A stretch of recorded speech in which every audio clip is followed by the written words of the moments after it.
بسم اللہ الرحمن الرحیم۔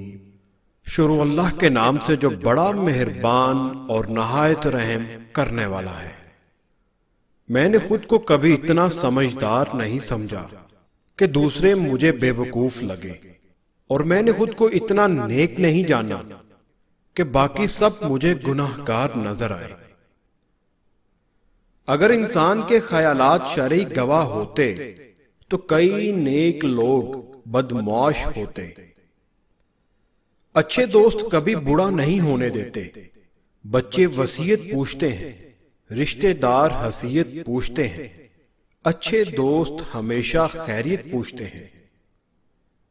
احساس کرنا سیکھو، احسان تو سبھی کرتے ہیں، امیر وہ ہے جس کے دل میں اوروں کے لیے احساس ہو۔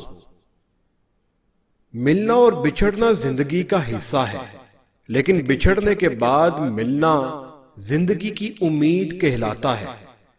فاصلہ کسی رشتے کو جدا نہیں کر سکتا، اور وقت کسی نئے رشتے کی تخلیق نہیں کرتا۔ اگر جذبات سچے ہوں تو رشتے ہمیشہ قائم رہتے ہیں۔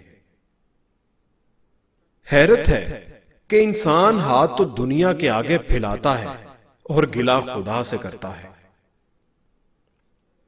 تم اس کی مصلحت کو نہیں جانتے، مگر وہ رب تمہاری ہر تکلیف کو پہچانتا ہے۔ مرد کو مرتے مر جانا چاہیے، مگر بیوی کو دو جگہ پر اکیلا نہیں چھوڑنا چاہیے۔ نمبر 1 غیر مرد کے پاس، نمبر 2 بیماری کی حالت میں۔